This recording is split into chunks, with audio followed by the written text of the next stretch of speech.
നിതിൻ രാജിന്റെ വീട് ആരോഗ്യ സർവകലാശാല വൈസ് ചാൻസലർ മോഹൻ കുന്നുമൽ സന്ദർശിച്ചു. കർശന നടപടികളുമായി മുന്നോട്ടു പോകുമെന്നും ആരോഗ്യ സർവകലാശാല അന്വേഷണം ആരംഭിച്ചുവെന്നും അദ്ദേഹം പറഞ്ഞു.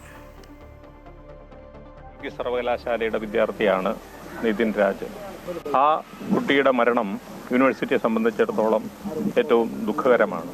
യൂണിവേഴ്സിറ്റിയുടെ തലത്തിൽ അന്വേഷണം ഈ വിഷയം അറിഞ്ഞ അപ്പോൾ തന്നെ പ്രഖ്യാപിച്ചതാണ്. യൂണിവേഴ്സിറ്റിയുടെ governing council member lieutenant general Ajith Neelakantan, അദ്ദേഹത്തിൻ്റെ നേതൃത്വത്തിൽ യൂണിവേഴ്സിറ്റിയുടെ വിദ്യാഭ്യാസ കാര്യാലയം ഡീൻ, അതുപോലെ ഡെന്റൽ ഡീൻ, മെഡിസിൻ ഡീൻ, ഇത്രയും പേരുള്ള സംഘം അന്വേഷണം ആരംഭിച്ചിട്ടുണ്ട്. കൂടുതൽ വിവരങ്ങളുമായി ദേവിക ചേരുകയാണ്. ദേവിക, കർശന നടപടികളുമായി മുന്നോട്ട് പോകുമെന്നാണ് ആരോഗ്യ സർവകലാശാല വൈസ് ചാൻസലർ മോഹൻ കുന്നുമൽ പറയുന്നത്. ഇത്തരത്തിലുള്ള കോളേജുകളെ തുടരാൻ അനുവദിക്കില്ല എന്നും അദ്ദേഹം പറയുന്നത് കേട്ടു. മറ്റെന്തെല്ലാം കാര്യങ്ങളാണ് അദ്ദേഹം പറഞ്ഞത് നിതിൻ്റെ കുടുംബാംഗങ്ങളെ കണ്ടതിന് ശേഷം? അല്പസമയം മുൻപാണ് ആരോഗ്യ സർവകലാശാല വിസിയായ മോഹനൻ കുന്നുമ്മൽ നിതിൻ രാജിന്റെ വീട് സന്ദർശിച്ചത്. അദ്ദേഹം പറഞ്ഞത് ഇത് കേരളത്തിൽ നടക്കാൻ പാടില്ലാത്ത ഒരു കാര്യമാണ് നടന്നത്, ഇനിയും ഇത്തരം സംഭവങ്ങൾ ആവർത്തിക്കരുതെന്ന് തന്നെയാണ് തങ്ങളും ആഗ്രഹിക്കുന്നത് എന്ന കാര്യം തന്നെയാണ് അദ്ദേഹം വ്യക്തമാക്കിയത്. എന്തായാലും ആരോഗ്യ സർവകലാശാല ചാൻസലർ കൂടിയായ ഗവർണറിന് ഒരു പ്രാഥമിക റിപ്പോർട്ട് നൽകിയതിനു ശേഷം അന്വേഷണം ആരംഭിച്ചിട്ടുണ്ട്.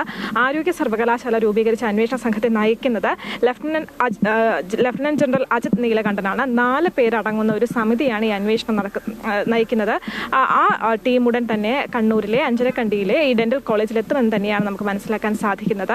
അവരുടെ അന്വേഷണ റിപ്പോർട്ട് എത്രയും വേഗം സമർപ്പിക്കണമെന്ന നിർദ്ദേശവും നൽകിയിട്ടുണ്ട്. ആ റിപ്പോർട്ടിന്റെ അടിസ്ഥാനത്തിൽ കുറ്റക്കാരാണെന്ന് കണ്ടെത്തുകയാണെങ്കിൽ, തെളിയുകയാണെങ്കിൽ ഈ കോളേജിന്റെ അഫിലിയേഷൻ അടക്കമുള്ള കാര്യങ്ങൾ റദ്ദാക്കുന്ന നടപടികളിലേക്ക് കടക്കുമെന്ന കാര്യം തന്നെയാണ് അദ്ദേഹം വ്യക്തമാക്കിയത്. ഇത്തരത്തിലൊരു നടപടി ഈ അധ്യാപകനായ റാമിനെതിരെ മുൻപ് പരാതികളൊന്നും സർവകലാശാലയ്ക്ക് ലഭിച്ചിട്ടില്ല. ആദ്യത്തെ പരാതിയാണ്. അതിൽ കൃത്യമായ നടപടികൾ സ്വീകരിച്ച് മുന്നോട്ട് പോകുമെന്ന കാര്യം തന്നെയാണ് മോഹൻ കുന്നുമൽ വ്യക്തമാക്കിയത്. അല്പം മുൻപ് നിതിൻ രാജിന്റെ സഹോദരി രാഖി കൂടി മാധ്യമങ്ങളെ കണ്ടിരുന്നു. അവർ പറഞ്ഞത് ലോൺ ആപ്പിന്റെ മറവിൽ ഇത്തരത്തിൽ ഈ കേസ് മറയ്ക്കാൻ ശ്രമിക്കുകയാണെങ്കിൽ തങ്ങളും ഈ ഭൂമിയിൽ ജീവനോടെ ഉണ്ടാകില്ല എന്ന കാര്യമാണ് അവർ വ്യക്തമാക്കിയത്. 10,000 രൂപ മാത്രമാണ് നിതിൻ രാജ് ഇത്തരത്തിൽ ലോണായി എടുത്തത്. അതിന്റെ പേരിൽ ഒരിക്കലും ആത്മഹത്യ ചെയ്യുന്ന വ്യക്തിയല്ല നിതിൻ രാജ് എന്ന കാര്യം തന്നെയാണ് സഹോദരി ആവർത്തിച്ചത്.